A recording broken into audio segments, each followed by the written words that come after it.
नमस्कार किसान भाइयों, मैं महिंद्रा एज़ेड से प्रणव शर्मा लॉजिस्टिक डिपार्टमेंट की ओर से आपको ये बताने आ रहा हूँ कि हमें आलू को किस प्रकार से स्टोर में रख रखाव में ध्यान रखना चाहिए।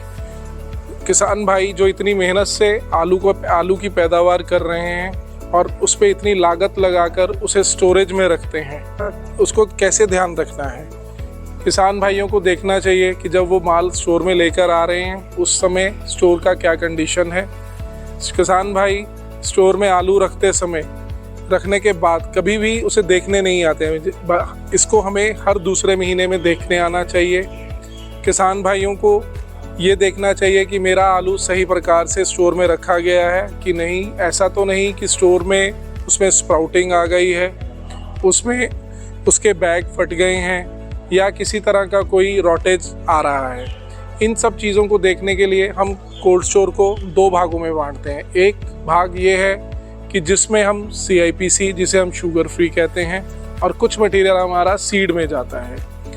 शुगर फ्री में हमारा टेम्परेचर 8 से 10 डिग्री रहता है, जो कि उसमें मीठापन नहीं लाता है। इसके लिए हम स्प्रे भी समय समय पर करते हैं। और दूसरी तरफ सीड में हमारा टेम्परेचर 2 से 4 डिग्री होना चाहिए। हमें हर दूसरे महीने में जाके देखना चाहिए कि उसमें क्या हो रहा है।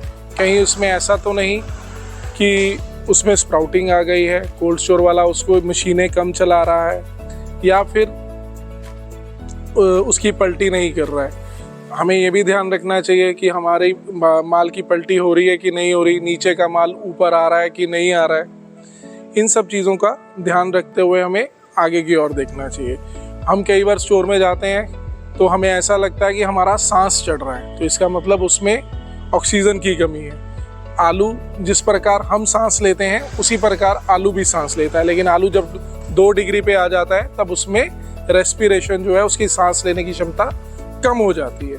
लेकिन पलटी के दौरान इसको इसलिए भी पलटी किया जाता है कि आलू का पता लग जाता है कि आपका आलू कैसा है। कहीं उसमें ऐसा तो नहीं कि रॉटेज आ गई है। रॉटेज आ गई है तो समय पर साफ़ करवा के उसे हम मंडी बेच सकते हैं। आलू में हमें 3 चीज़ों का ध्यान रखना है स्टोर में: टेम्परेचर, RH और CO2। टेम्परेचर जो है वो सीड में, जैसे मैंने आपको बताया, 2 से 4 डिग्री का रहता है, और CO2 इसमें 4 से 6,000 के बीच में रहनी चाहिए, जिससे कि आलू ठीक रहता है। जब किसान भाई अपना माल ले जाते हैं अक्टूबर में बुझाने के लिए, तब वे आलू काट के देखते हैं तो अंदर से आलू काला निकलता है कई बार।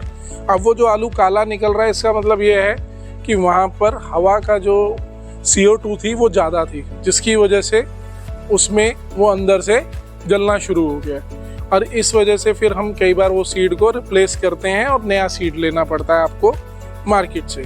और एक कोल्ड स्टोर के अंदर RH भी मेंटेन करनी चाहिए। RH से मेरा तात्पर्य ये है कि 85 से 95% तक अगर RH अंदर मेंटेन होती है तो उसमें आप का वजन है, जैसे आप 50 किलो का रखते हैं, अगर उसमें RH मेंटेन नहीं हो रहा है तो उसकी सूख जो अंदर की होती है वो बहुत ज़्यादा बढ़ जाती है। जो अगर अमूमन देखें तो इसमें जो सूख आनी चाहिए वो 2.5 से 3% की रहती है।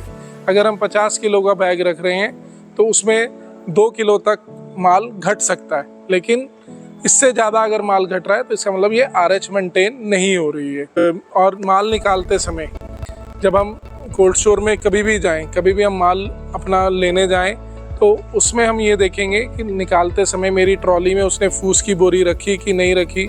अगर फूस की बोरी वहाँ होगी और वो गीला माल अंदर से ला रहा है जो कि ठंडा होता है 2 डिग्री पे, उसको ला के नीचे पटकेगा सीधा, तो उसमें कट क्रैक और रॉटेज बढ़ेगा, जो कि आपके लिए भी आपका नुकसान है। और अगर फूस की बोरी होगी तो माल आराम से रखा जाएगा। कोल्ड स्टोर में हमें ये भी देखना है कि उसमें 8 की धाक है कि नहीं है। अगर उसमें 10-10 की धाक लगी है तो आपका जो नीचे वाला मटेरियल है वो ख़राब हो जाएगा। और किसान भाइयों के लिए यही अच्छा है कि अच्छे स्टोरों में माल रखें।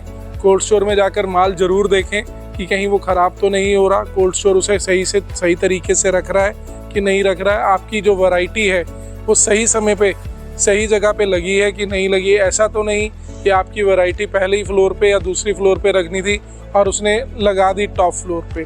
टॉप फ्लोर पे जाने के कारण उसमें अगर आलू का टेम्परेचर माइनस में चला जाएगा, ज़ीरो से नीचे चला जाएगा, तो वो वहीं पे गलना शुरू हो जाएगा, वो खेत में आकर लगेगा ही नहीं, जिसकी वजह से आपको आर्थिक रूप से नुकसान होगा। सभी किसान भाइयों का धन्यवाद। अधिक जानकारी के लिए हमारा महिंद्रा ZPC का YouTube चैनल को आप फॉलो करें।